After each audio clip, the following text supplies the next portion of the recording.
RJ and I'm an alcoholic. Alcoholics Anonymous is a fellowship of men and women who share their experience, strength and hope with each other, that they may solve their common problem and help others to recover from alcoholism. The only requirement for membership is a desire to stop drinking. There are no dues or fees for AA membership. We are self-supporting through our own contributions. AA is not allied with any sect, denomination, politics, organisation or institution, does not wish to engage in any controversy, neither endorses nor opposes any causes. Our primary purpose is to stay sober and help other alcoholics to achieve sobriety. And we now have the 7th tradition.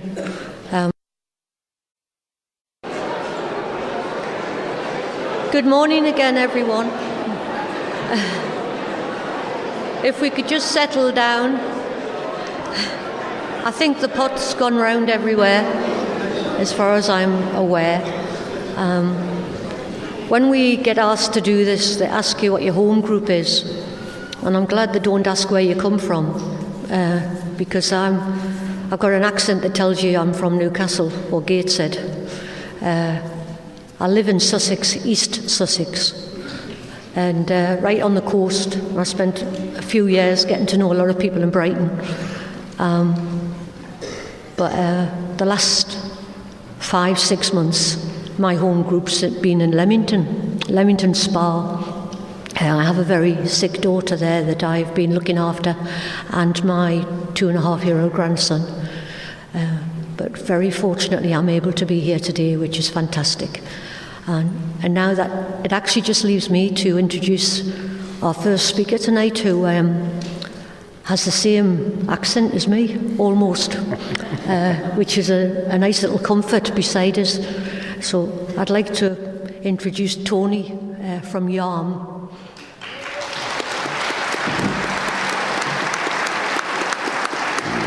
Thank you. My name's Tony and I'm an alcoholic. My home group's Yarm. I live in Darlington now, but I'm a Gateshead born and bred. And I'm supposed to tell you a little bit about what it was like, what happened, and what it's like now. That's difficult in 20 minutes. 3 hours would be better. But I came from an ordinary family, working class. I became an electrician when I left school, apprentice electrician, and just carried on. I first started going to pubs when I turned 17 with the lads that I'd been to school with, and it was just all normal, what everybody did. And that went on for years. I got married, had 2 children.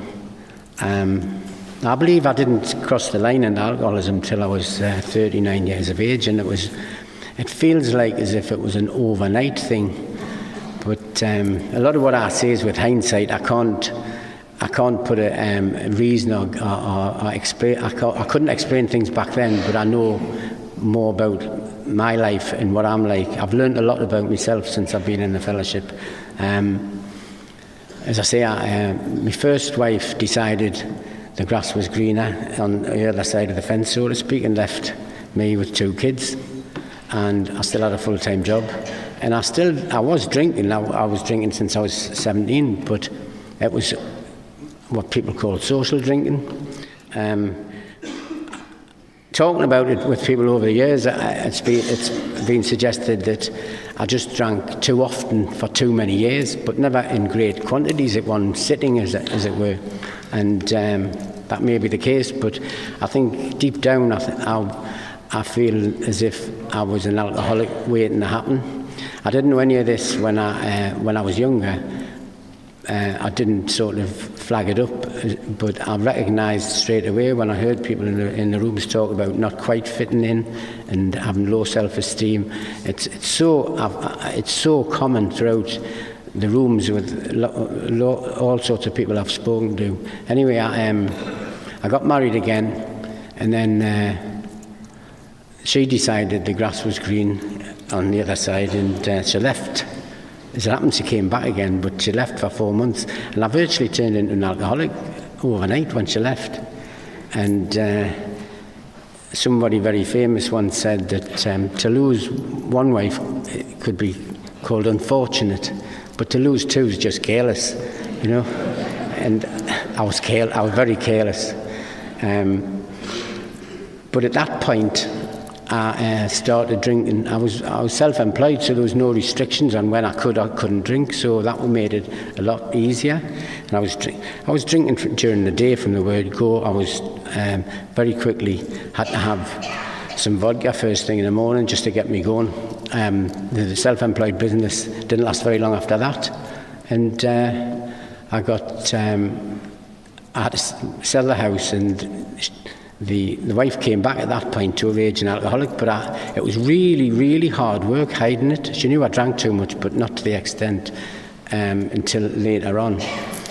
Anyway, just to cut a very long story short, I got it back into employment, but as I say, I crossed that line when I was 39 years of age, and it was just an invisible line that I could not cross back from.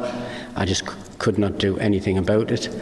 And I actually worked for another few years. I was a contracts manager looking after electrical jobs on sites, and so I could get out of the office any time I liked. And it came to the point when I had to have a bottle of vodka at 7 o'clock in the morning, half a bottle of vodka at 7 o'clock in the morning before I went to work. Then I would have to visit the site at about 10:30 to get another one, and this just went on and on. Looking back on it, I don't even know how I managed to cover it up. But as I know now, and I didn't then, I was going deeper and deeper into the insanity that it speaks about in the steps. Because when you're absolutely terrified that you're going to get found out for drinking at work, and there's whispers going on at work and all this sort of thing, my first thought was, I must get out of here and get a drink. Now, if that isn't insanity, being worried about being found out for drinking, so the first thing I had to do was go and get another drink. If that's not insanity, I don't know what is. But I used to do that, and then this one time I went too far, and I thought I couldn't. I was about 40-50 miles away from the office, and the whispering started. I got out of the meeting, bought half a bottle of vodka, headed back to the office thinking, I've gone too far this time, I can't go in the office in this state, stop buying another half a bottle of vodka. And this just went on, and then I can't go home because I had too many arguments with the wife. Another half bottle of vodka. I ended up in Allenmouth in Northumberland. And so this was from Teesside up to Allenmouth in Northumberland. And I can barely remember what happened then. How I actually got there in one piece, drinking all that vodka, I'll never know. But I was going to walk into the sea and end it all like a Reggie Perrin style thing. And I fell asleep in the sand dunes.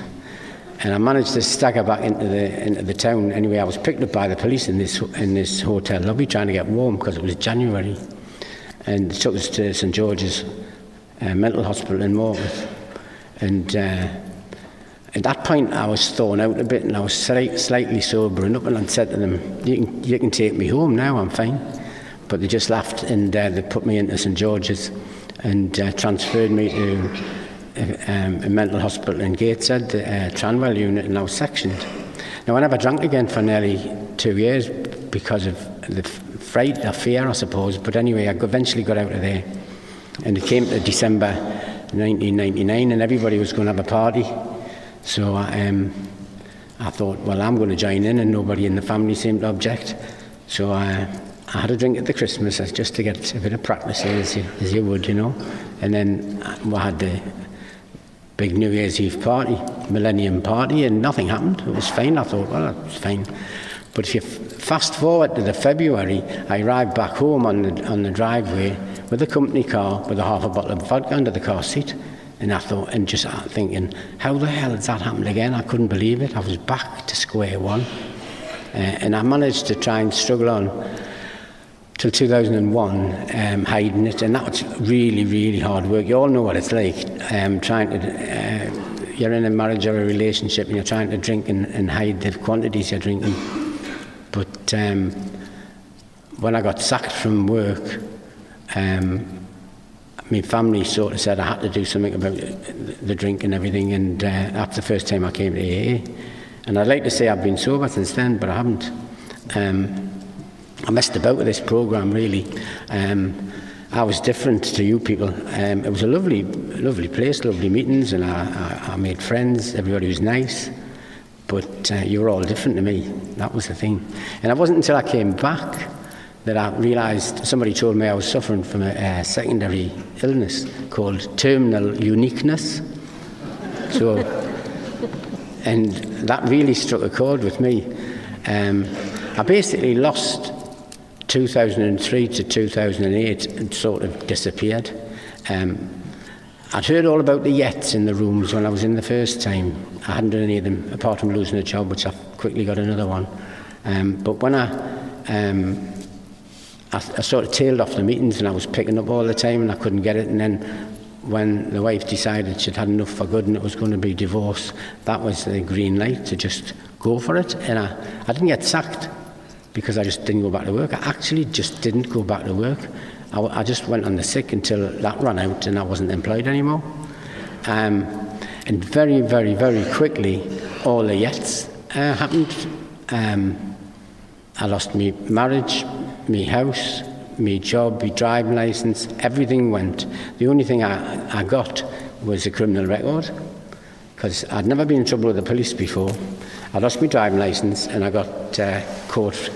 I broke into my ex-wife's new house to get my computer back, and I'm not a very good burglar, so I got caught straight away doing that, and so I got a criminal record. And as I say, the next few years just disappeared. I could tell you loads of stories, but I haven't got time about what went on. But the one abiding memory is just slipping further and further into this black hole of despair. I can remember distinctly, and I'm really glad I've got this memory, because my head will tell me it wasn't that bad. But I've got this memory of sitting on the bed looking at a half a bottle of vodka on the bedside cabinet, desperately not wanting to drink it, and knowing absolutely that I had no choice. And that is the worst possible place I could have been. You've probably all been there, but it brought on the most horrendous self-loathing, those suicide attempts and all sorts of things going on. Eventually, in the August of 2007, my daughter found me unconscious in the house, in the flat I had, and I was taken to hospital. I was on life support. I was in there for a few weeks, and I lost the use of my legs. They had to teach me how to walk again with a Zimmer frame, and then walking sticks. And once I was okay, they sent me home. And then the insanity comes back, and this is the evidence, my personal evidence, which I know I can't go back again, because my head was telling me it wasn't that bad. I've just been told that I was on a life support machine. I knew how long I'd been in hospital, and my head's telling me it wasn't that bad. I'll try another one. Of course, I won't do that again. It wouldn't be as bad as that, but I started again. And it was in the February of 2008, I phoned my daughter and said, I think I'm going to have an alcoholic fit. And she was extremely disgusted, but she knew what could happen. So she brought me a half bottle of vodka. I promised to ring the doctors, but I'd promised that before as well. But this particular day, I'd set the alarm clock for 8 o'clock in the morning, so I could, when you had to ring for an appointment, and I rang the doctors, got an appointment for late morning, by which time I had to stagger down to the off licence to get a half bottle of vodka to get me fit enough to go to the doctors, which sounds really ridiculous if you tell anybody else, but I think you know what I mean. I couldn't function without the drink, so I got this vodka, and it was the first time. I'd already been sort of semi-barred from the doctors. They said I was getting no more detoxes, no more diazepam, and that was the finish. They wanted to wash their hands of me, and it was a new doctor who was just visiting, and he was very interested in my story. Plus, I decided, I think it's the first time I've been honest with a doctor, absolutely honest. I laid my cards on the table and said, this is how it is. And he gave me some tablets, some diazepam as a home detox, and said he wanted me to come back in a week. Well, nobody at the doctors had asked me ever to come back before. They just wanted me out the door as quick as possible. So I went home with the tablets, and I also had a raging chest infection and had antibiotics, and I went to bed for a week basically. And the following Friday, I phoned my daughter. She was in Al-Anon by this time. She'd been in for a while, and our meetings in Al-Anon in Newcastle were in the same building. Many of you might know at the Quaker House in Newcastle. The meetings are not there now, but I said to her, "Are you going to the meeting tonight? Can I have a lift?" And she was delighted. And the first person I walked into was me old sponsor. Now, I did have a sponsor the first time, but I never used to talk to him. I used to say hello on a Friday night and I'm fine, and that was that. So obviously that couldn't help me. But I bumped into this guy called Peter, and he said, "Hello Tony, it's great to see you back. And you could have knocked me down with a feather. How could this man remember me after all those years?" And I was a bit tatty looking and a long scraggly bit of beard and that, because I never used to shave or anything.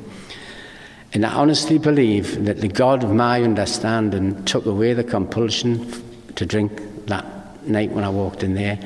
I really believe that's true, because I don't know whether I could have done it on my own with what we call white knuckling it and trying to just go to meetings and not drink.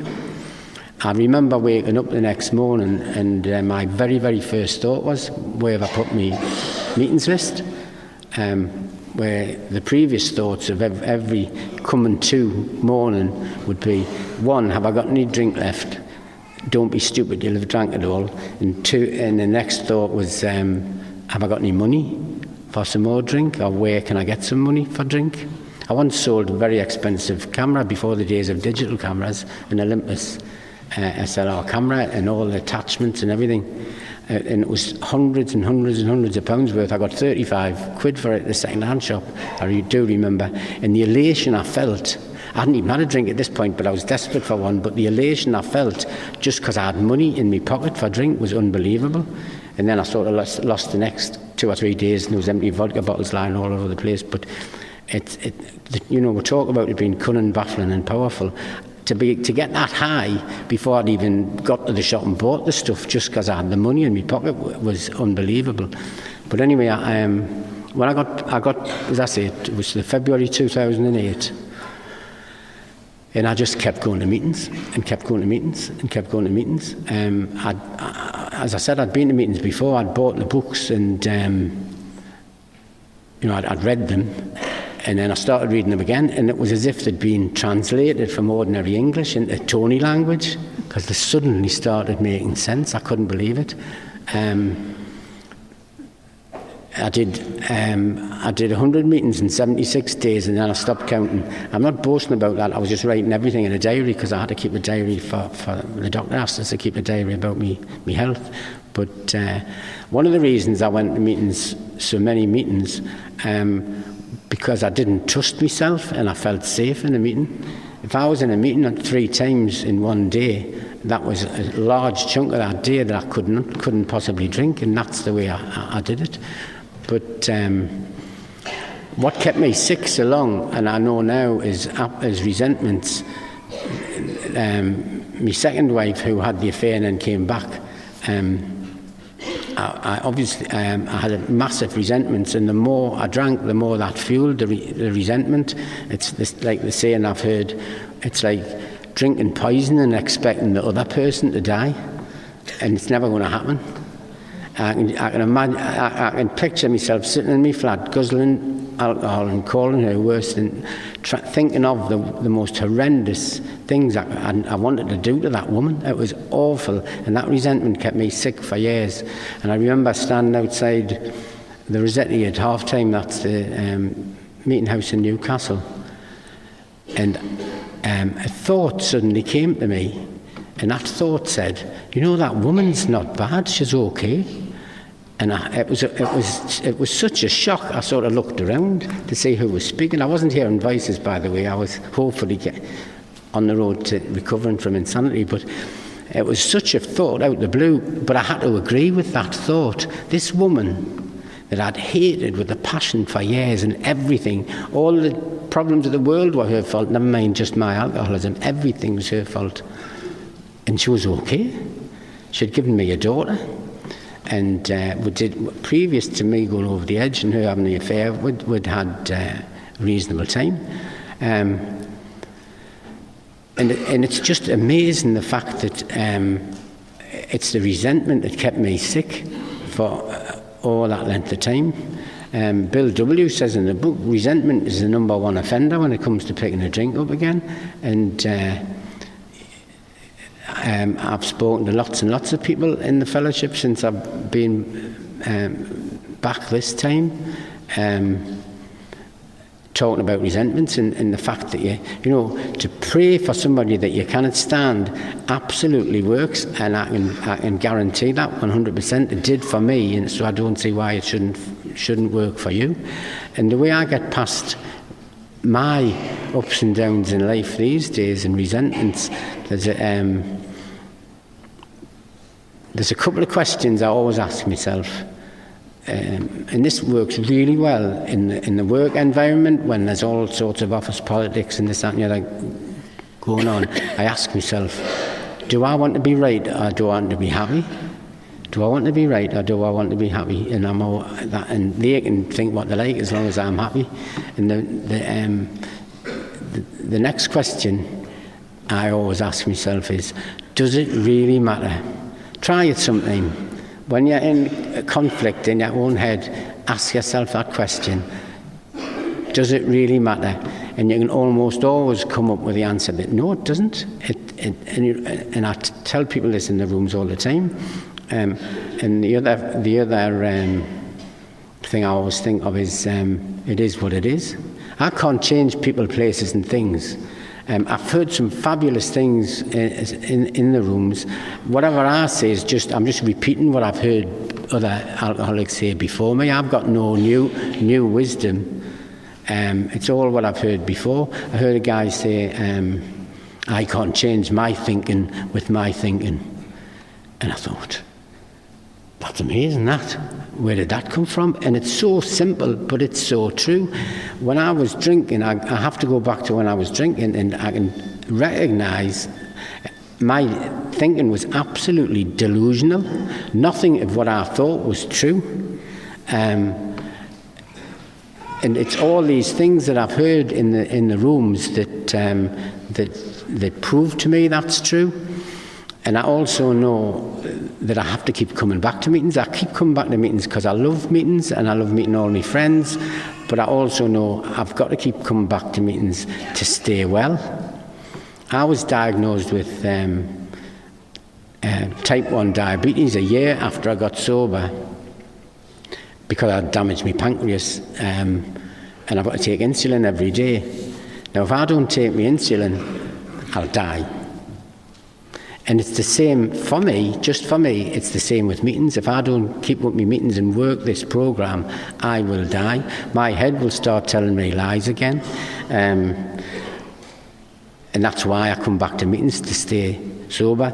But I honestly believe that my sobriety, I don't feel as if I've done a huge amount. I believe my sobriety is a complete team effort with you lovely people in this room and all the other rooms that I've been to. And so you are all part of my sobriety. It's a team effort. You are all part of my team, and the God of my understanding is a captain of that team. And if I let my higher power direct the play, everything will be okay. So thanks very much for being here for me. Thank you.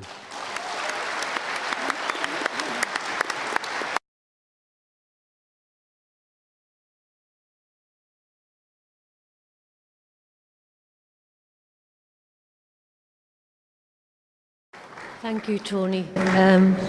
Amazing, this fellowship, wherever I go. I've been fortunate to go to many meetings in different places, and I know the Rossetti studio well in Newcastle. It's just behind St James's Park, if anybody knows football. So if you find St James's Park, you can find the Rossetti studio. And I was thinking about when Tony was sharing about when he started drinking at 17 and he was an electrician.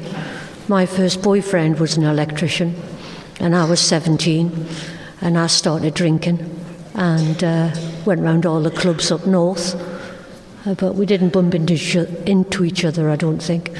But I love that phrase that Tony used, terminally uniqueness. I think I was born with that from day one. That's how I used to feel about myself. And I still feel like that today, actually, because I think it's incredible that, and it is unique, that the person standing here today who was drinking in Gateshead when she was 17 is able to stand in front of you now and I'm sober, no matter what. That's to me is absolutely unique. It's a miracle. Anyway, you're not here to listen to me, so it's now a pleasure and a privilege to hand over to Bernadette from Ballantyre.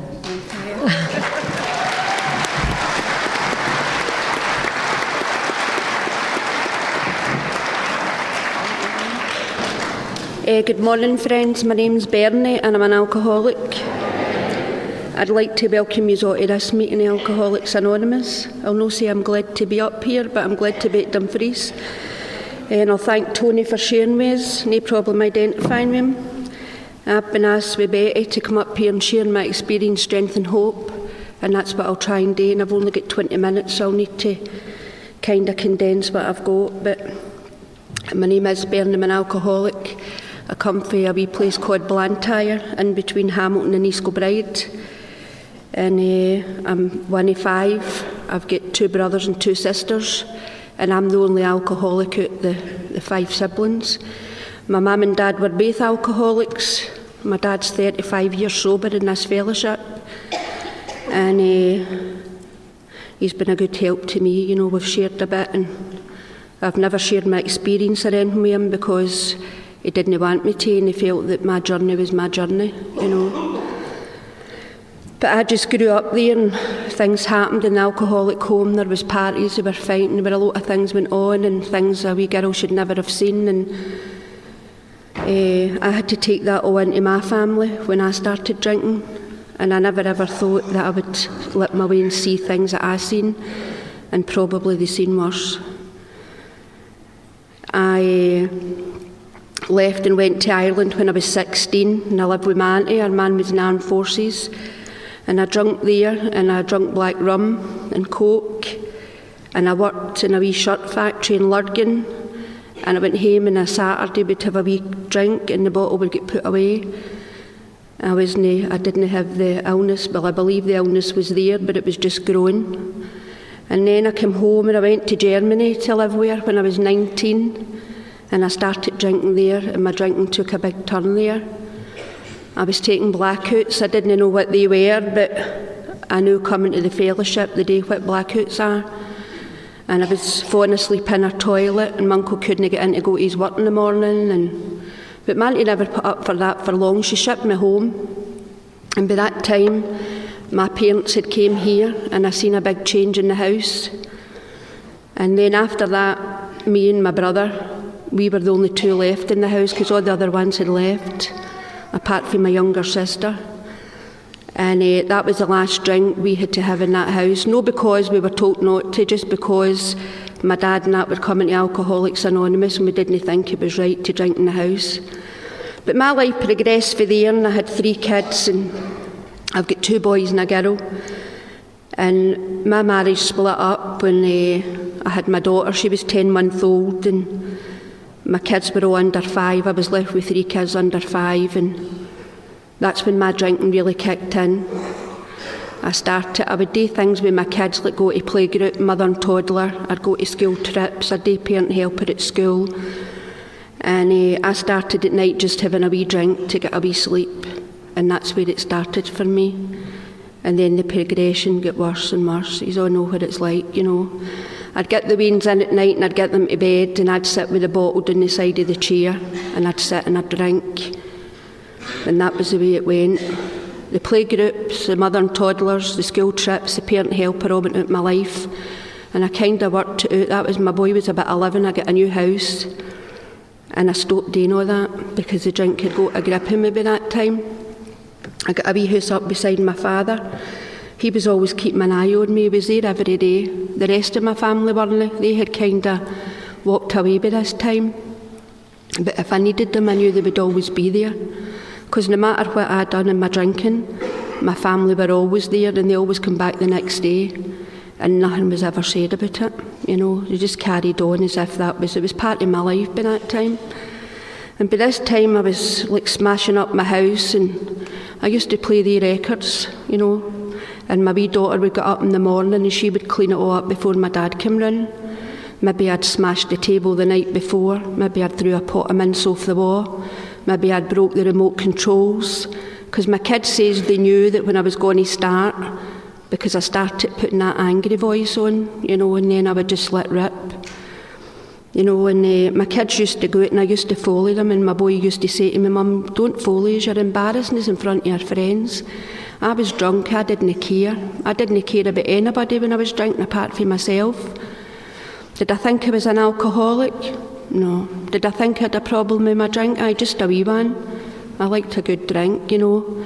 But it became I was a 24/7 top-up drunk. I was drunk every day, and then I'd drink again, and that was the way the circle went all the time. I had a new partner by this time, Ian. I met Ian. He came into my house with my young sister and her boyfriend, and me and Ian started going together, and we've been together 23 years the day. Well, probably, but 23 years we've been together. And I gave that man a life. It was really terrible. When I drunk, I was a violent drunk, and my mouth would let rip, and I'd give him all the abuse and everything. It was horrible. But I didn't care. I didn't care about anybody, about me, you know. And Ian moved in no long after we started going together. And that was all right, because he was bringing the money in. I had wee jobs here and there cleaning, and I always worked, always had plenty of jobs going on, because I knew I needed the money now for drink. You know, and Ian was there, and I don't know why he's died, but he's died, and he's still there, thank God. You know, and we've not got a bad wee, we've got a good wee life today. You know, but my 3 kids had seen so much, and I remember my older boy Brian, he was 17, and me and him had a fight this day. And my dad and my sister were there, and I know they were there for a reason, but I don't know, I couldn't tell you what it was. I was obviously in another blackout. And I had a fight with my son. He's about 6'4", my boy, and I ripped the shirt off his back that day. And I phoned his father, and I told his father to come and get him, which he did do. And I was greeting and all that. I didn't want him to go, but I did, because he was interfering with what I wanted to do. So that boy went away, and I never seen him again. I never seen him for his 18th or anything. And then my second boy came in, and he told me that he was leaving. He was joining the army.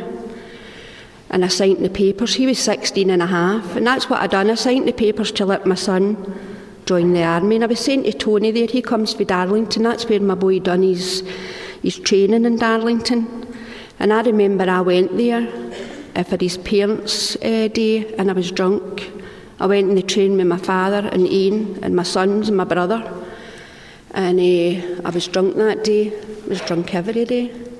And then I went down for his passing out parade in July, and I was drunk again, and I created a riot on the train on the way back home. My brother took a DVD of that, and I've never looked at it. And my wee daughter was 30 last week, and I was looking for a picture of her when she was younger to get it printed onto a cushion for her. And my sister-in-law brought up some pictures, and that was the picture she brought up. Pictures of me drunk at Darlington at my boy's passing out parade, you know. But she didn't know I was drunk because it was a picture, but I knew, you know. And then my wee daughter, she came in at 15, and she told me she was leaving as well. She was moving in with my younger sister, and she wasn't coming back till I stopped drinking. None of that stopped me drinking, I just kept drinking, you know. It was part of my life, but then I thought I could put it down and stop, but I couldn't. I couldn't stop for loving her money. So it only left me and my partner Ian in the house, and we didn't have a life. Ian was going to work and coming in, and every night there would no be a dinner for him. And if there was, it would be a microwave dinner he would get, you know. He'd live up the stair and I'd live down the stair, and I just sat in that chair I told you about, and all I did was drink. And my dad used to come in, and he knew I drank every day, because he used to look and the drink would be there, you know. But Stephen kept going AWOL for this army I was telling you about. He just couldn't settle. He was out in Belfast, and the next thing he was home. And then he got friendly with a guy here in Dumfries. That just come back to me there as I'm standing here talking to you. And he came to this place, a guy in Dumfries, and me kept phoning me. And I said, I haven't heard or seen from him. And the next thing, my boy would be standing in my living room flare. And that went on for a while. He kept going AWOL, and the MPs were never away from my door. And I'd shout up to him, there's the MPs, let them in. They'd take him away and they'd arrest him, you know. And one time he came home, one of the big knobs for the Edinburgh phoned and says that they wanted to come down and have a meeting with me and Stephen. And I says that was fine. So down this guy came, and Stephen told the guy why he kept going AWOL, because he was worried about me and the way I was drinking and the things I was doing. And this guy says to me, he says, do you think you have a wee problem with your drink? And I says to him, no, me? No. I says, I like a good drink, but I don't think I've got a problem with it. I never admitted to anybody that I had a problem. Never. Did I ever say I was an alcoholic? No. Because I didn't think I was, you know. Even although I came from an alcoholic home and I seen what went on, I was in denial, I believe. I believe that's what the reason was, you know. I believe I got to AA when I was ready to get here. You know, I never even contacted my dad and told him or nothing that I was coming here. You know, I remember Stephen came home for the New Year, just after Christmas, and he came home, Boxing Day I think it was. And I says to him I would take him and his pal out for dinner at a wee pub across the road that I was working in. And I had took time off my work. And we went out that day. But see, that day, that was my last drink. I can't tell you much about it, but I will tell you what I do know. I got up that morning and I was shaking and rattling and rolling the same way as I did every morning. And we went away to this pub for something to eat. I can't remember anything in the pub at all. The next thing I remember is in my house. And then I went up the stairs. Ian was in the room where he always was. And I went up into the room, and I don't know what happened between me and Ian that day. But I remember coming out the room and going down the stairs, and I heard Dean saying to me, Bernie, you need to do something about that drinking. And it was as if a light bulb had went on in my head. I says, he's right, I need to do something. My family had told me that for years, that I needed to do something about my drinking, and I didn't listen because I don't think I was ready. Because I knew if I came to Alcoholics Anonymous, I couldn't drink again. Because I know my dad came here at that point and my dad never drank again. But I didn't know my dad came here in 1974 and went back out. Because he always says he'd done his first meeting in Moslin Street in Glasgow. You know, but I know the day that he did, but I didn't know that at the time. And in my head it was, if you go to that's you can't drink again. So I'm sitting that night and I know I was drinking and I was crying, drinking and crying. And I went and I got the yellow pages and I looked for the number of the helpline of Alcoholics Anonymous. And I found it. And I phoned the helpline. I get this guy, and Tommy always sticks in my mind, but I don't know if that's true or no. And he said somebody would phone me back. And I don't know if it was 2 minutes, 5 minutes or 10 minutes, but it wasn't a long period of time. And this woman phoned me back, and her name was Jeanette, and she was for the village people who got out in East Kilbride. And this woman says that she spoke to me, and I couldn't remember a thing she says to me either. I was totally away, my head was buckled, you know. But she's told me since that she spoke to me and she asked me if I had a problem with my drink, and I told her yes. And she says I just cried all the time, just cried, and I can't really remember anything. But she says she would phone me the next day, I remember that. And I remember drinking the rest of that night and lay in the chair. That's where I lay all the time. The chair became my bed, it became my everything, you know. And the next day I woke up and I thought, I think I phoned Alcoholics Anonymous last night. And I seen the yellow pages and that, and I thought I must have. And I phoned my sister and I says to her, I think I phoned Alcoholics Anonymous last night. She says, what makes you think that? I says, well, I've got a yellow pages sitting and it's opened at the page. I says, and I think I have. I says, and I think a woman says she was going to phone me back the day. So that day went on, I got the phone call for Jeanette and she spoke to me, and she told me she spoke to me the night before. And she says, do you want to go to a meeting? And I said, aye. So she arranged to meet me and she says, tell me where you stay and I'll come and pick you up. And I says to her, I'm not telling you where I stay. I says, I'll meet you at our Willie's in High Blantyre. And she says, right, that's what we'll do. And I phoned my sister and I told her I was going to a meeting of Alcoholics Anonymous. And the only other person I told was my partner Ian. And I says to him, I'm going to an AA meeting tonight. So I get ready and away I went. You wouldn't have liked to have seen the state I was in when I first came to Alcoholics Anonymous, I can assure you. And it was windy, it was raining, it was a horrible night that night. And I went up and I stood in at the Chinese and the motor pulled up. And they says to me, you Bernadette? And I said, aye, and that was the last. I couldn't speak again. I just kept shaking my head. Because I felt if I talk, I'm going to greet. I could feel all this tightness in my chest and everything. And he took me to my first meeting that night, and it was in Woodside Walk in Hamilton. And I knew the guy that was in that meeting, Thomas. I knew Thomas when I was a young girl, but I didn't know Thomas that night. He spoke to Jeanette, and he says to Jeanette, I know that girl. And Jeanette came up, and she's sitting, and she says to me, he knows you. And I went, no, I don't know him. I don't know him. She says, well, he knows you. He comes from Blantyre. And so I still couldn't think of who Thomas was. But they took me home that night, and all I did was I just done what they suggested over the period of time. My head was away. I never remember the first drink. I don't remember my first meeting, who was at the table. I don't remember anything. But I know they came the next night and they took me to another meeting in Fairhill on the Tuesday night, and I went to that meeting. And then for that next 3 or 4 weeks, they kept coming and kept taking me to meetings. And I mind my dad came in this day. I was 3 weeks sober. My dad says to me, you know, drinking the day?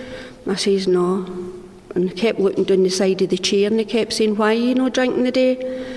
I just says, Dad, I'm not drinking the day. And he says, but why? I says, Dad, I'm going to Alcoholics Anonymous. Well, my dad nearly fell off the chair and away out the door. And I know he was away to tell all my brothers and sisters, because my brother landed in and he says to me, Bernie, he says, I hear you're going to Alcoholics Anonymous. And I says to him, aye. He says, what made you do that? I says, I knew I had to do something about my drinking. And my brother says to me, Bernie, we've been telling you that for years. But I didn't hear it. It was falling in deaf ears. I don't believe I was ready then to come here. You know, and I just kept going to Alcoholics Anonymous, and I kept doing the suggestions that I was hearing. Don't lift the first drink, you can't get drunk. Get phone numbers. That was a hard, I found it hard to phone people and talk at the very beginning. I didn't have a lot of trust in people. Sometimes today I still don't, you know. And I started jumping on and off the bus to meetings. I used to meet Laura. Laura would meet me in Stonefield Road, and we'd go to the Tuesday night meeting down in the Porter Cabins in Rutherglen, wee Blind Willie's meeting. And then I'd meet her on a Wednesday night and we'd go up to Motherwell. And that's what we'd done. I met a lot of good people when I came here. I remember when I first came to my first Dumfries, I was 9 months sober, and it was in the Laburnum Halls. And I was with the Bookie Jimmy, God rest him, and I was with Hughie, you know. And Bookie had a camper, and he used to take me everywhere in this camper. He took me to all my firsts. He took me to my first Blackpool, Rosyth, Saltcoats, Dundee, Perth. Wherever there were a convention, that camper went and I was in it.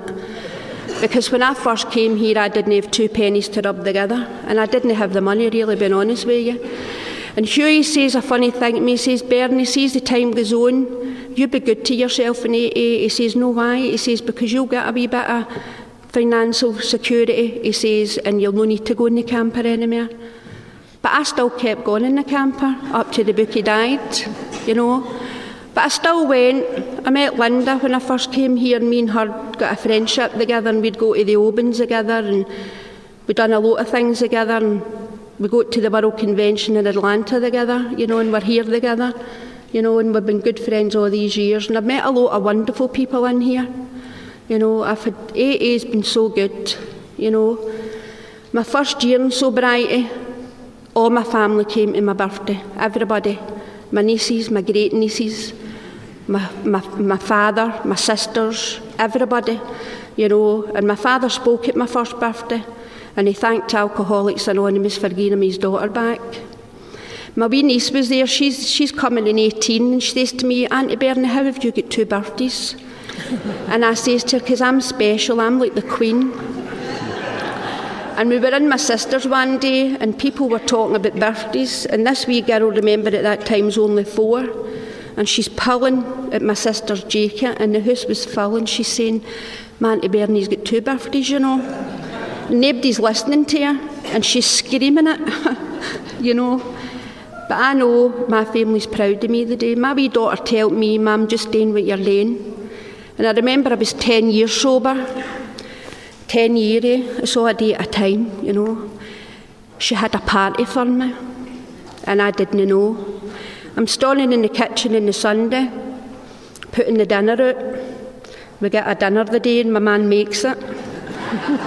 And the next thing I seen Linda coming in my back gate. We were going to a meeting anyway, so that wasn't a surprise, Linda coming in the back gate. But behind Linda was all my brothers and all their wains and my sister-in-laws and everybody. And I says, what are you all doing here? My daughter had arranged it for my 10th birthday. And then she went out into the motor and she brought in a big cake and she had a party. But being honest with you, I threw them all out at 7:30. I says, I'm going to a meeting. You know, it has gave me so much in my life today that I can't thank it enough. I've had my wee 2-minute care, you know. It's gave me a great life. And see, when I came here, I thought to myself, God, my life is over. I didn't have a life. All I did was sit in a chair and get drunk. That was my life. See, the day I can go anywhere, I can do anything apart from lift a drink. And that's what I do. This year's been a terrible year in my sobriety. Terrible, you know. I lost my wee pal Jack. Jack took me everywhere. Me and him got a great friendship together in March. Then wee Burnbank Betty, she died just when I was earning my holidays in Barcelona. I'd gone to Barcelona. I'd never been out the country in my life, apart from Germany when I was 18. And then my pal Eleanor, she went to Cyprus and never came back, you know, in June, which is hard. My wee boy was in a car crash the other day. This weekend might not have happened because I wasn't going to come.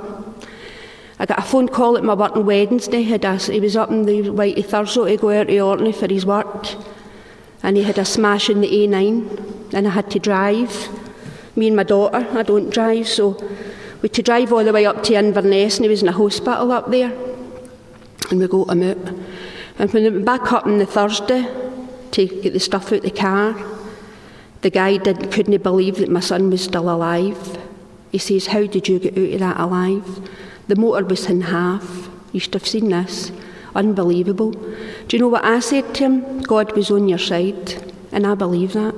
I believe somebody was looking after my son the way somebody was looking over after me and showed me the road to the AA. And it's gave me the life beyond my wildest dreams. Don't lift the first drink, do plenty of meetings and everything else will follow. That's what I was told. I'm going to use people the day what was freely given to me. I'm just glad to be here and I'm glad to be sober.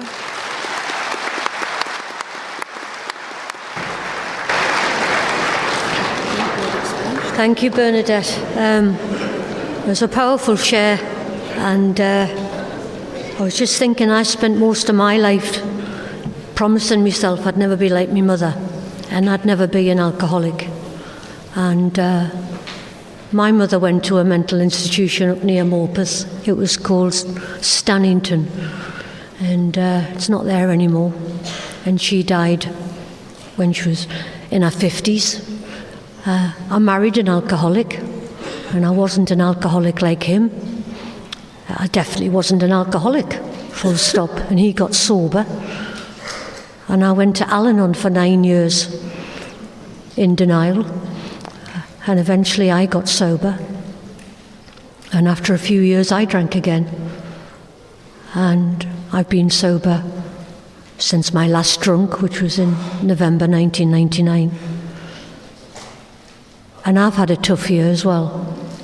I've had a few tough years, in fact. But this one's been especially difficult.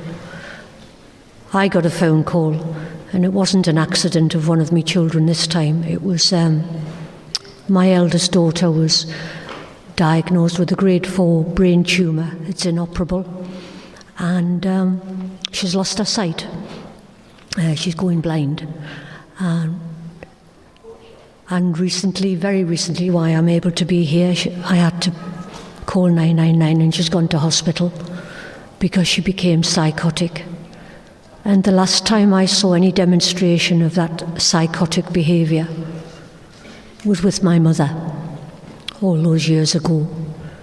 And I've seen it with an alcoholic in active alcoholism. the hallucinations, the paranoia, the psychosis, and trying to explain to the alcoholic what's happening. And for the alcoholic, there's a solution. You come to Alcoholics Anonymous and you don't drink, and the bogeymen go away. Sadly for my daughter, that's not quite the case yet.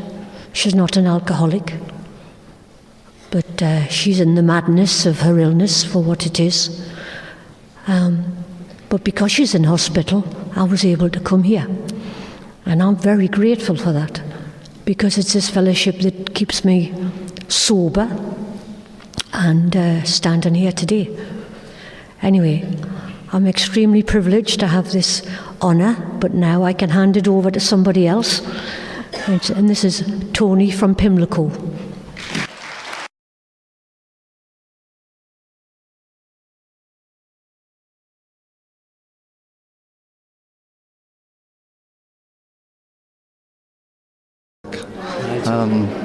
I just need to share that I'm very nervous. I have to go through this preamble of how I feel. The fact that I've said the word that I feel nervous, it's falling from me as I stand here. And that miracle happens every time that I share that truth, that I feel nervous.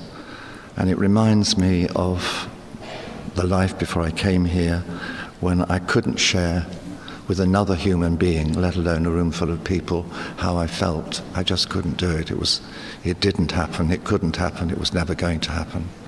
And I had to wait to come here, to this fellowship of men and women who share their experience, strength and hope with each other, that they may solve their common problem, to find that I could share how I feel. I need to do that, and find a way of being true to myself. And that's taken me a very, very long time. But it's an absolute need, yeah. It's lovely to be here. It's my first time in Scotland, and it's my first time at this. I'm told it's not a convention, it's a gathering, and I thought, how lovely when I heard that. And it's really good to be here. But it's not particularly good for me to be standing here. But I have a lovely mantra in my life that really works for me, and it's not a put down or a pejorative tone. It's just, Tony, get over yourself and get on with it. And that's what I could never do in my life before I came here. I was too wrapped up in self, and I see that now. There are many, many gifts in this, in recovery for me, but one of them is the gift of hindsight, to be able to look back and see where I've come from, and I can do that today, and I'm comfortable in doing that. And I look back, and I was never comfortable with myself. I always had that sense of, from a very young age, that sense of dis-ease within myself. I was certainly ill at ease with everybody around me. I'm 6, 7, 8, 9, very young, to have that very strong sense of dis-ease and ill at ease with everybody. I now look back and see that I was what I call living in the outer conflicts. I call them people, places and things. Just in my family, my 2 parents, and I'm the youngest of 3. So a unit of 5, and I wasn't part of, I didn't belong, I didn't fit in. And that went on in the schoolyard, in the school room, later on when leaving school, in the workplace, wherever I was. I never fitted in, I wasn't part of. I always felt this sense of dis-ease.